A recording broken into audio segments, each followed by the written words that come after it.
All right, welcome to another Jags podcast. This is episode 100. Hi-oh! Episode 100, we have a special treat, and it's not Joey. It is not, but I am special. We have OG member, That's for sure. founding member, creating member, James back on with us today for the 100th episode. That's right. Thank you. Man, Thank you. how's it going, James? It's going good. It's going good. I'm happy to be here. This is awesome. Thank you guys for asking me to come back for this. It's an honor. We were pumped that you're coming back. So Joey it's gonna be felt great. threatened. Joey thought that if you came on, then you may outperform him, and then he may That's feel, the plan.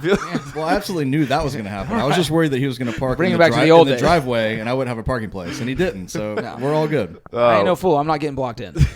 My bedtime's in 1 hour. Well, we figured for episode 100, although the Jags haven't been great, we would do something fun. And I'm sure, James, you have a lot to say about the Jags. Maybe like pent up. There's a pent up anger. I can only imagine. Time to get it out. I have about 7 months worth. I think it's been about that long since I've been on an episode. All right, so go ahead, give us it. I mean, I'm like everybody else. I don't think there's anything unique. We're frustrated, confused. I think is probably my major emotion, if I'm going to put it that way, to what's going on with the Jaguars right now in terms of what's not going on, and that all the rumors. I have to hand it to Joey. I was going to say, why are you confused? I have to hand it to 'Cause Joey. I laid this out for you like 2 weeks He ago. did. He said a couple weeks ago on our fantasy football thread, I was like, they're gone. And he's like, no, I don't think so. And I called him all the names in the book, and sure enough, he got it right. I'm even kind of baffled. So far. I'm even kind of baffled that I got it right because it still is. Is it really happening? Like, do you believe that is what's happening? I was talking to my father-in-law on Christmas was yesterday. Okay. Yes. Yes. Yeah, it was Yeah, yesterday. And we were both saying we're actually looking forward to Black Monday more than we are the Colts game, because we just can't wrap our heads around the fact that this might actually be happening, to where Marone and Caldwell come back. It's baffling to me. But yeah, I mean, it was if the Jags win on Sunday, it will be the weirdest 6-10 season ever. I mean, it would just, from the second that Foles gets hurt, even before that, if you go back to the preseason when no one played really and there was all those questions going on, then right into the first game, Foles getting hurt, then you have the Jalen thing. It was just like a domino effect before the season even started. And then you throw in Minshew Mania and all that craziness, and here we are. It was a weird season, and it seems like the offseason is going to be the exact same way. I mean, love or hate Minshew, franchise quarterback or not, if it hadn't been for him and like just his attitude and the spark and the comments, I mean, just his interviews, I mean, if it wasn't for him, it would be like the worst season ever. Yeah, that's true. I mean, it's like they put the 2017 team in a wormhole, and it came out different people looking different. It's just like weird things happen, like you said. Very strange season. It might be a year you look back on and you're like, that year was weird. Like, that was a weird anomaly of a year. Mm-hmm. But do you think they beat the Colts? Absolutely. You think they do beat the Colts? What are you looking at me for? Gosh, what was that? I was looking at you because I was joking around last week. Like, still to right now, as mad as I am, as like frustrated as I am, as like wishing I loved another team, every single Sunday, an hour before the game, I'm like, we can do this. I still have that hope, and then they crush it like majority of the time. So yeah, I think we beat the Colts. I think they lose because they are incredibly inefficient in the first half. And now Fournette is on the injury list, which he hasn't been all season. This is his first time. This is a chance he doesn't play. If that happens, it's over. I did miss that. What's the? Glad to see you're keeping up with things. No, here. that's per usual. Yeah. Hey, I get my Jags information. Things haven't changed. I get our Jags information at the podcast too. I mean, No way. Are you serious? Whoa, we should talk about that. That's major. That's true, but I was talking with a buddy the other day about how I want to see more like what we have at the back of running back position. If you like, what are we gonna do next year? Because I've been a proponent of bringing in a guy that can spell out Fournette on third down, a receiving threat. Although Fournette is one, I mean, most he's receptions in a season for him. But as far as a guy that like when he comes into the game, the defense kind of is like, oh, okay, change of pace. Yeah. So is Raquel Armstead that guy? Or do we need to go out and get somebody? So I think this could be a good game to kind of feel that out a little bit and kind of see where we're at. So that could be we're trying to say positive. I'm trying to say positive. Yeah. It's real easy to get negative on the team this year. Me saying they're going to lose on Sunday, I don't even see that. No. That's not a negative take. For sure. I just think, the Colts have the better players right now, and I think they're going to win. I agree 100%. I think the Colts win. I don't think the Jags win. And I think it's good because our draft position will be improved. So Absolutely. I think we're good there. Have you guys watched the Colts play in the past couple weeks? Yeah, not just the past couple, but they've been on a nosedive for sure. But have you watched the Jags play the last couple weeks?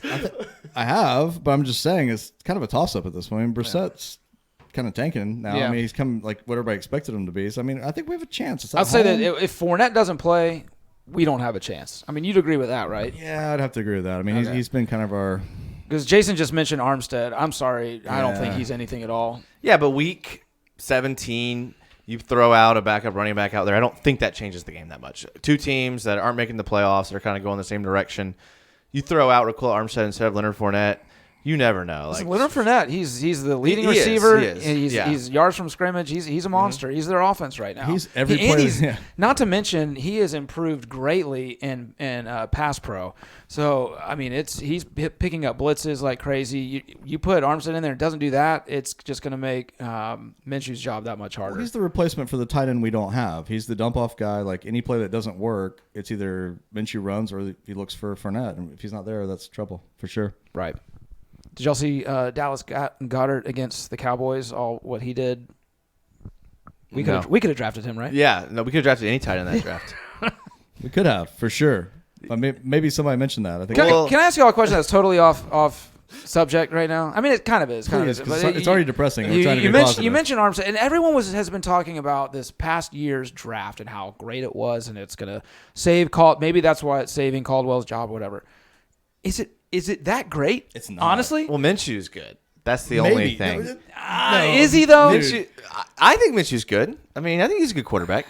Is he a good starting quarterback or a good backup quarterback? I think he could be. If Minshew was drafted in the first round, what would be your take on him? I think he'd be doing pretty well.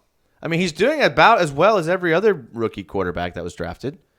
He's doing better than everyone. I would say Kyler Murray is probably the only person that's really outperforming him. And, he's on a way worse team, the Jaguars. The offensive line is pathetic. There's no offensive weapons around him. Okay, fair enough. I'm just saying, it's hard to evaluate off him at this year. He could not be, he could be. Yeah. It's hard to evaluate him, but he's definitely shown that he has tools to be good. Well, since you're going down that tangent, do you think DC had anything to do with drafting him? I think he had a piece in drafting everybody. No, I don't think so. It's hard to know. There's rumors that Coughlin didn't want Lamar Jackson and Caldwell did, but you don't know what's true. You never will know. It's just you never know. You never know who to. But even beyond that, besides the first two picks, obviously Josh Allen was a huge home run, Jawan Taylor as well. But you're supposed to hit in the first and second round, especially when you draft as high as they did and continue to do every single year. But beyond that, Josh Oliver hurt all year. Quincy Williams benched more than once. Yeah, no, he turned out to not be good. I still like Quincy. He could kill somebody at some point. Nah, he's the guy that the scouts had him pegged as is not even on the radar. I think. Have you seen that highlight reel though?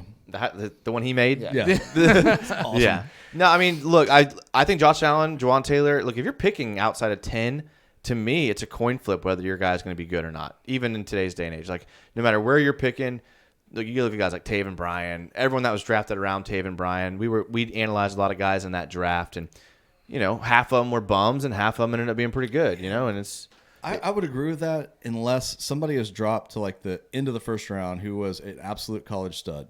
And we have this decision making that we're not going to go outside the box whatsoever. We're not going to take a flyer on anybody at that point. And Deshaun Watson, Lamar Jackson, dude, take them. Well, they took Taven Bryan. Great choice. He was projected high, is what I'm saying. So he's a guy that the best available player to them was him, which is why they did it. But they should have taken someone else. And I think that's why Tom Coughlin's gone on top of the whole Players Association thing. I think that pick alone, I think that's telling. I think that he had a lot to say in that. He went old school. He went big body, and he could have taken somebody who's changing football at the moment as far as how he's playing. All right, so James, let me ask you a question. So we this year was a career low for me as far as games attended as a Jaguar. So you have season tickets. What you've accessed to season tickets. Right. What about you? How many games did you attend? Was it same? Like, where were you at? Like, what was your allegiance to the team based on their play? Attendance in games was about the same. I think I went to 4, 5, 4. I think sounds like the good number. But here's where it changed for me, because when I'm not at the game, when I'm at home, I watch. I mean, the Gus Bradley 3 and 13 year, I watched every snap the entire season. I found myself being very apathetic this year towards the team. I would have it on, especially obviously towards the end of the year, and I was this is boring. I'm wasting my time. I'm going to go do something else. I keep the game on, but I'd go to other parts of the house if I had something to work on or this or that, and I just didn't care, which was a terrible feeling. I don't like feeling that way.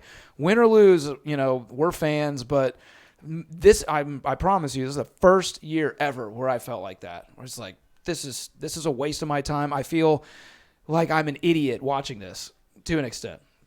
That's the same thing. I mean, I think there's been a record number of games that at halftime I decided to do something else, and never before is that the case. 'Cause that's like my time. I'm like, hey, I've got this locked in. Kids are watching, the boys are watching, and I'd be like, hey guys, let's go outside and do something productive. I mean, like play the football, not watch this. I mean, it's been bad. I think all of us Sundays at 1:00 or whenever the game, like that is where we're trying to get to through the week. It's just give me a Sunday at 1:00 on my couch or wherever it is to watch this game. And there were weeks where I was like, oh right, who are they playing again? It was just I don't know, very very apathetic. Yeah, it kind of seemed like the players didn't care toward the end of the year, so I didn't really care. And when the news of Tom Coughlin came out and everything started coming out, and that kind of was like a storm of like news and with the NFLPA and all that stuff that came out. When that came out, I was like, man, there's been so much going on with this team behind the scenes that we had no idea about, and no one did. And right. we and Joey and me talked about it last week. It's like, man, we've had this is our 100th episode, and we had all of these takes, every podcast, every reporter, for every station, everywhere. None of us knew how bad it was with Tom Coughlin. And like if we had known that, maybe we would have looked at it a little differently. But it goes to show that you just don't know what's going on. And then now I feel like the players that Tom Coughlin's gone, they're playing now, and they're coming out and they're saying like things, and they're like ready to go and amped up. So hopefully this is like a turning point for the team, for me. And I do trust Khan to make the right decision here. So let me ask you. I'm going to tease this for the break, okay? Right. This is break teaser. I'd actually like to answer that question or kind of trail off. Fine, Joey, go ahead. Go ahead. Seriously, Get it in. Get it in. Great lead-in. Sorry, James. That was a great lead-in because This is why I don't do the show anymore, right here. I've pushed him out, guys. It's been See you at fantastic. 200. Jason didn't even tell me he was coming tonight, man. No, I've said that I think DC and Marone are going to stay. I believe that. But the one thing in the back of my head that I have a problem with is that Shad Khan is like the ultimate businessman. And you talk about ticket sales. Like, it's not just us in this room. Like, people at work, like, there are not people going – they're not going to the games next year if things stay the same. So him being that good of a businessman, how can he think what he's doing right now is going to sell tickets? I mean, it just doesn't add up. So that's the point. Well, I want to get into Shad Khan a little bit. So let's take a quick break, and we'll get into Shad Khan a little bit more. We'll see if it really is about ticket sales, like Joey says, or is there something more there. So sit tight. We'll be right back after this quick break.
All right, welcome back to another Jags podcast, episode 100.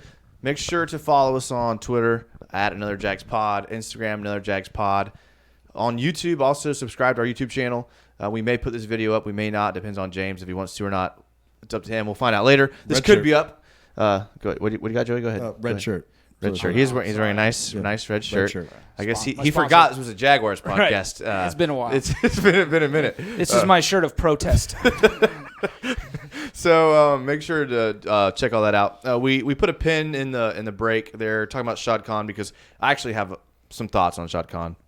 But before, Can I say the opposite of mine?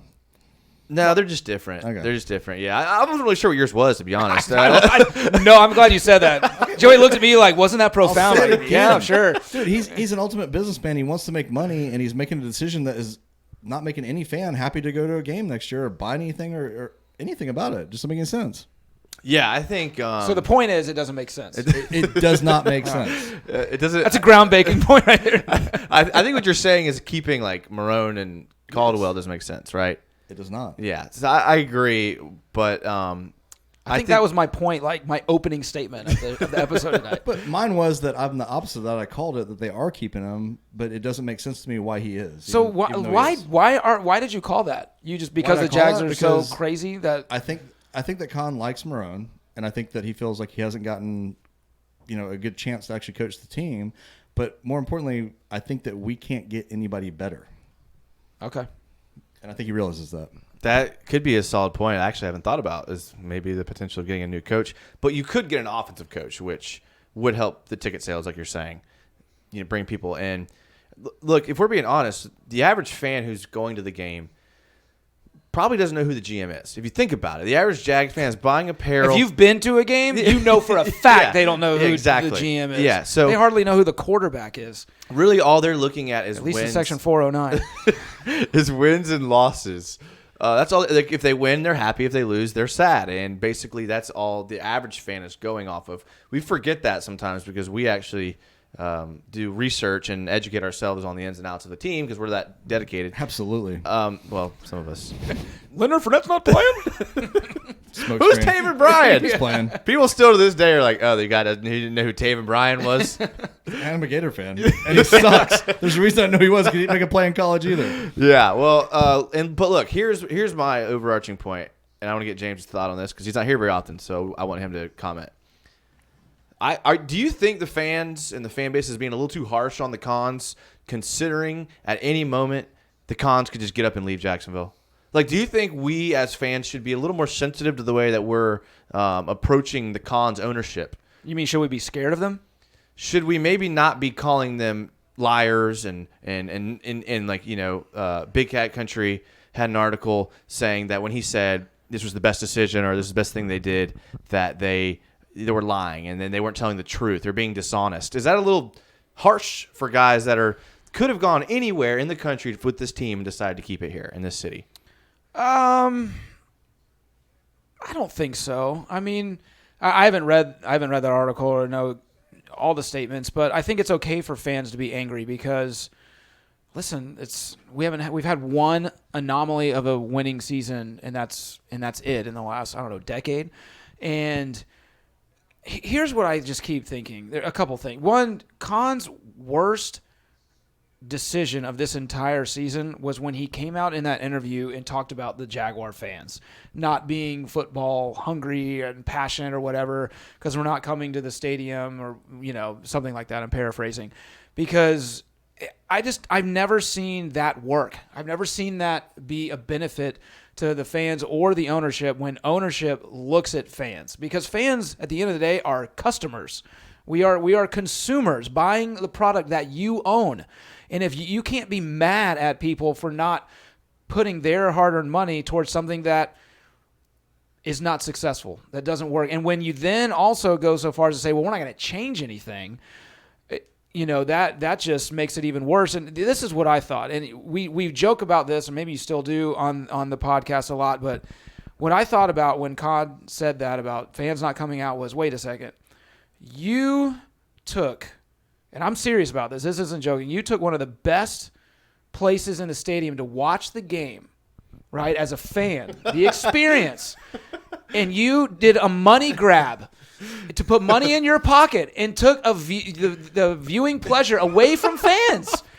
Like, how can you say that you don't come? Are y'all? Did y'all say the same thing? No, but this is I'm gold. saying, like, you had to bring it back. This is gold. Yeah. You made a dog park in the stadium, and then you're gonna tell fans, how dare you not come when you're making millions off that spot? That was I'm Not a dog park. I'm not kidding you. Y'all are laughing, but I'm not being a dog park on the ground floor. One No. of the dogs have to go all the way to the top. Listen, Jason and I would see each other at that spot almost every game, and it Yeah. was the best place to watch.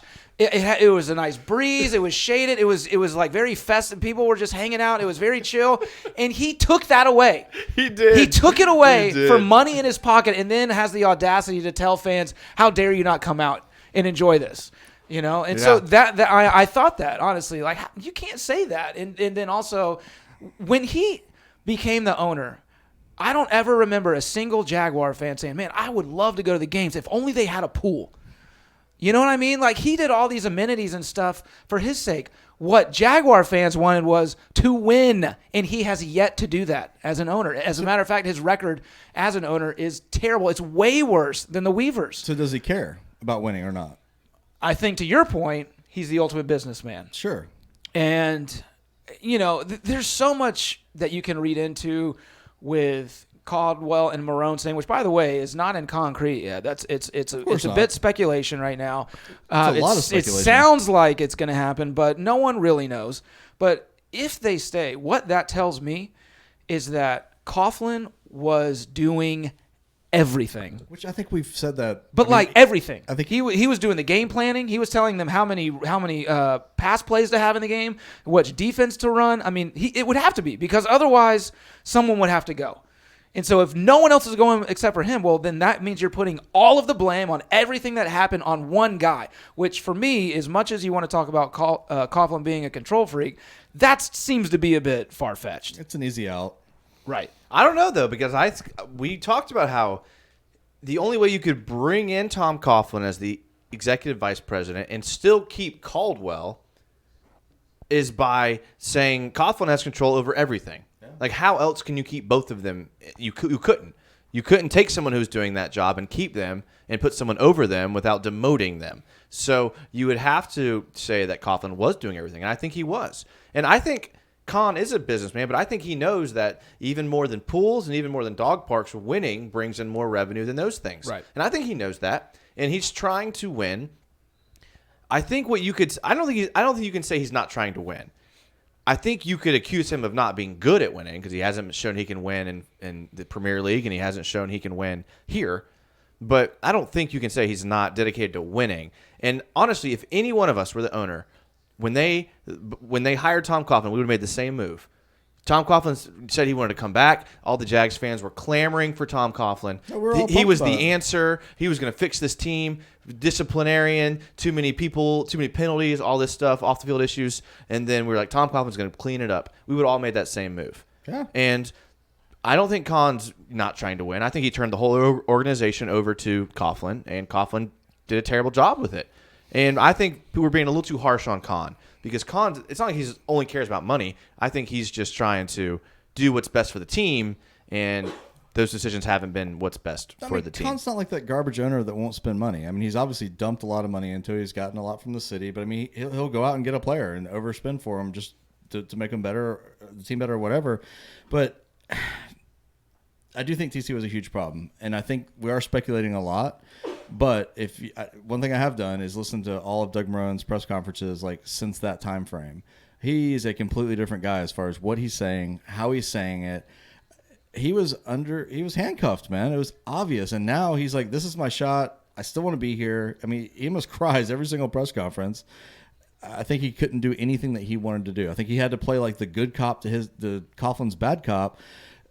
The whole thing with the preseason practices, like you mentioned, like not doing all the stuff he used to do. I think it was so locked down and difficult. He was like, listen, I can't be that guy too. I've got to back off. So, James, do you think the Jags, you kind of already said they shouldn't keep Marone. Do you think he's gotten a fair shot here in Jacksonville as the coach? No, I don't at all. It would be unfortunate for him to be let go, because I don't think he's gotten a fair shot, at least not the last 2 or 3 years. But I also know this.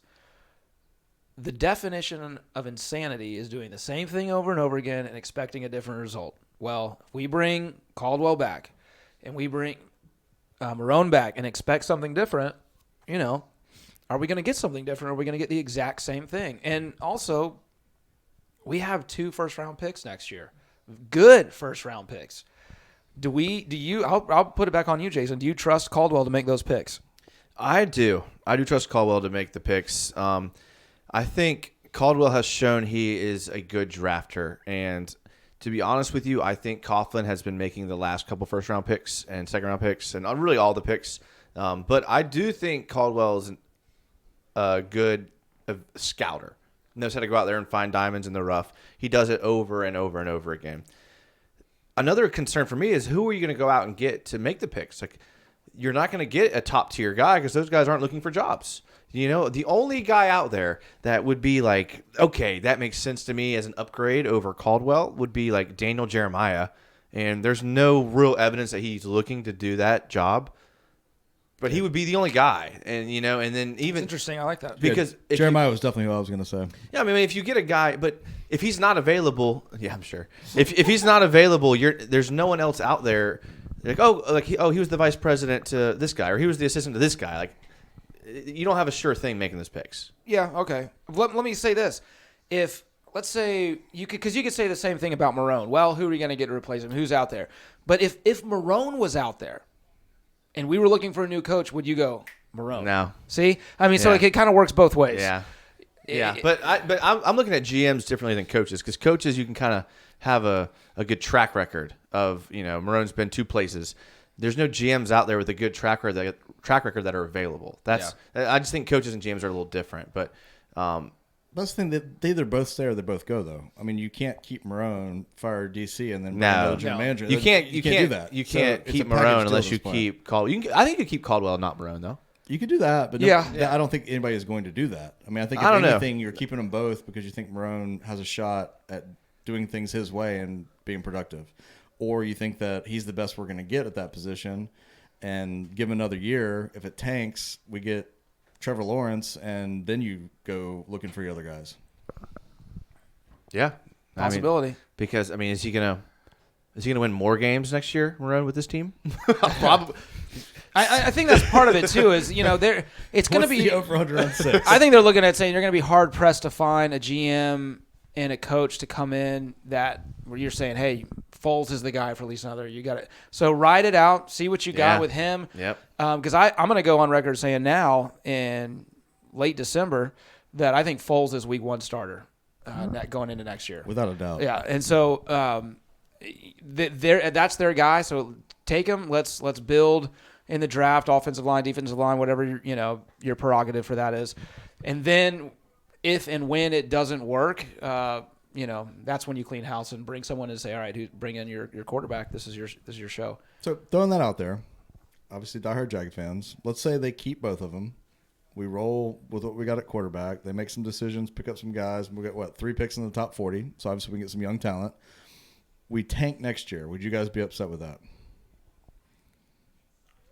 I would need a little more explanation on tanking next year. Win 3 to 6 games. What are you going to do? Tell the team to only win 3 to 6 games? I'm not saying that doesn't happen. Anything. I'm saying if it does happen, like 3 to 6 games. If that happens, then you're in a great spot, like James said. Okay, exactly. So are you upset? No. No, but there's no guarantee that happens. Well, I'll say this actually. It's the silver lining to me if that happens. But I was watching the Raiders game. Actually, going back to we were talking about earlier about not really caring. I watched the whole game, thinking whatever they're going. Here we go. We're going to lose again. And was at the dinner table with the TV on mute when they went ahead, and I was like, oh, what do you know? But that week really showed me. I mean, and this is going to sound probably stupid, but winning is better than losing. Winning is better than losing all the time. It is what changes a franchise. Losing does not change a franchise, even if it means a higher draft pick. We want to win next year. We want to win this Sunday against the Colts. That is what is going to change the team. Does it set you up better in the draft? No, but frankly, I'm tired of picking in the top 10. let's win next year. I'm not hoping the Jags go out and tank for Trevor Lawrence, actually. I want them to win. I want them to win 10 games or what. I don't think they will. I don't think they're going to sniff that. But, that's my hope is that they win.